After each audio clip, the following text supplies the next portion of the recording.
Hi guys, Darth here, another action figure review. And today we're taking a look at a different action figure. It is the Funko Fallout Legacy Collection Power Armor action figure. This came out a little while ago now. I'm a big fan of the Fallout franchise, if you didn't know, which you probably didn't. I played Fallout 3, New Vegas, and Fallout 4. I played Fallout 3 like twice. Currently replaying through New Vegas. They're all pretty good games and all that. I really do like the sort of mythos lore behind the world they created for Fallout. And I've been eyeing this figure for a while. I actually completely forgot it existed until I saw a picture of it on Instagram there not that long ago, and I was like, I want that. Looked it up online. He was pretty cheap, so I decided to pick him up. Yeah, really cool. I never picked up any of these Funko Legacy Collection figures before. We'll take a quick look at this guy in the packaging, and then we'll take him out of the packaging and take a close look at him outside the packaging. So here's the figure in the packaging. It's quite a compact, not wasting too much space sort of packaging. He's number 2, Fallout Legacy Collection. The background, it's hard to see, but it's the T45 power armor, well, this power armor. And it's the background for the Fallout 3 case art, which is cool. You got power armor action figure and the Brotherhood of Steel logo. And like I said, this is the T45 armor from Fallout 3 and Fallout New Vegas. Look in the back here, you get a better look at that image, which is the Fallout 3 case image, which is super cool. It's a picture of the power armor. You get a bunch of random crap, which I don't think anyone cares about. And then there's one other figure as part of the Fallout Legacy Collection. You get the Lone Wanderer and the power armor.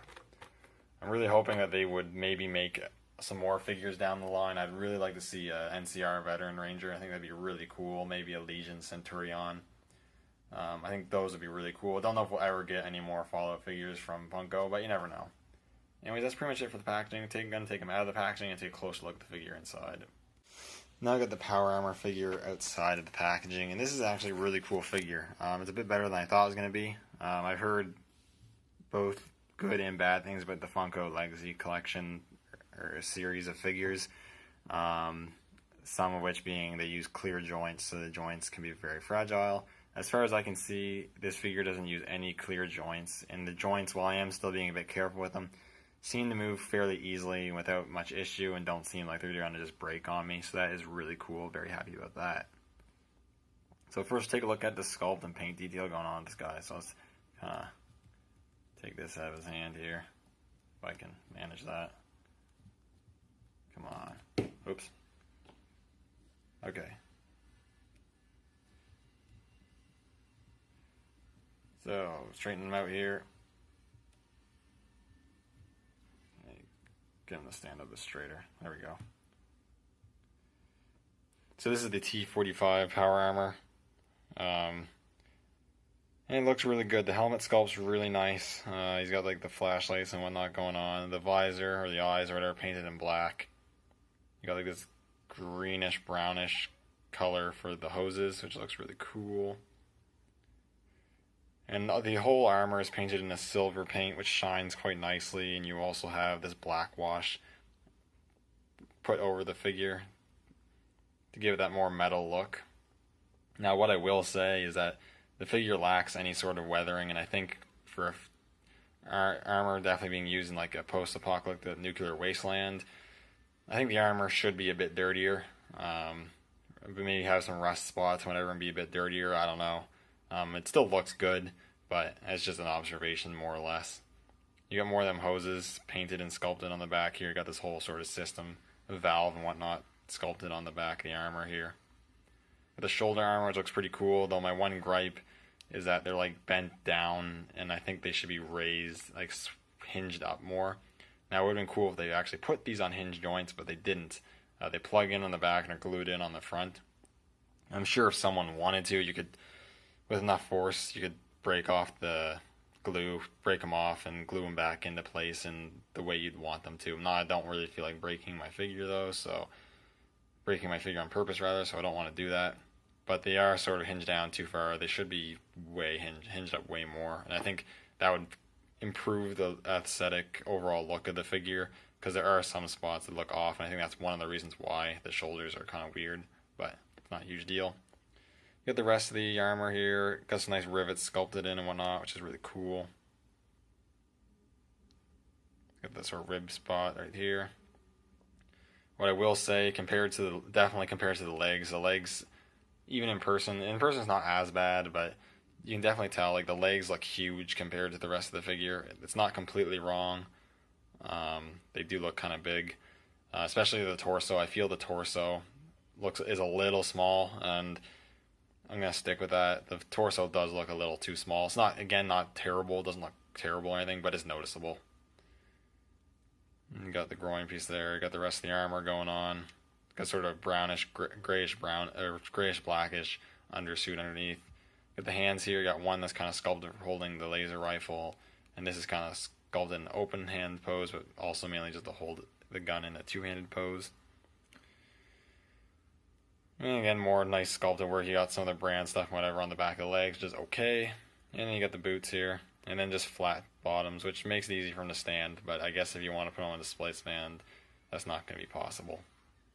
But yeah, it looks really good. I mean, aside from some slight proportion issues, and some slight paint gripes, it's a really good looking figure. In terms of articulation, he's pretty good. He's a ball joint in the head. You can look up a bit, look down a little bit, and you can rotate it. And you even get a little bit of pivot in there, which is kind of cool. And his ball hinges at the shoulders, which can move a decent amount. Obviously, the shoulder plates are going to hinder some articulation, but they move okay. Ball hinges at the elbows don't move at a full 90 degrees because of the armor, which is a little unfortunate. And he also has ball hinges at the wrists, which move decently well. He has a ball joint at the waist right here, which moves really well. Ball hinges at the hips move alright, but are hindered because the armor goes so high up. It hinders a decent amount of articulation there. It's not too bad. Double hinges at the knees, which is pretty cool. Wasn't expecting double hinges, and they move alright. And ball joints at the ankles. There's no rockers, but the way the ball joint is like a ball and socket, so you can get a little bit of pivot in there, but it's not a huge amount. So articulation's not too bad at all. You can get him in some poses, which is cool. And last but not least, accessory-wise, he comes with one accessory, which is the laser rifle.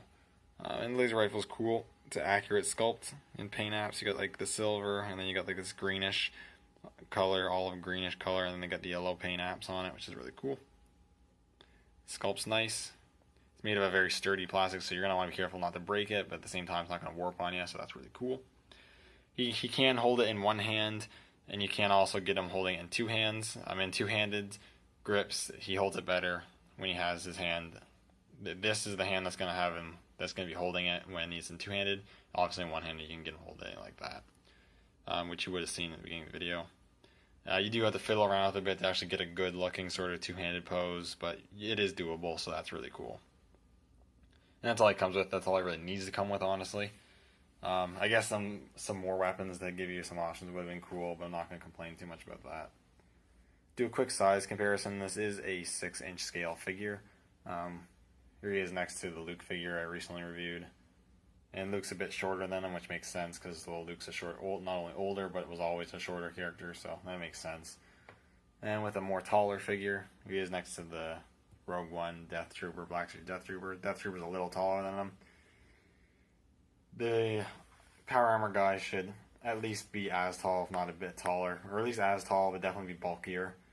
So yeah, he's a little on the small side, but it's not too bad. Overall, I think it's a pretty cool figure. If you're a Fallout fan, I definitely recommend picking this one up. Anyways, thank you guys so much for watching, and I will see you all in the next video.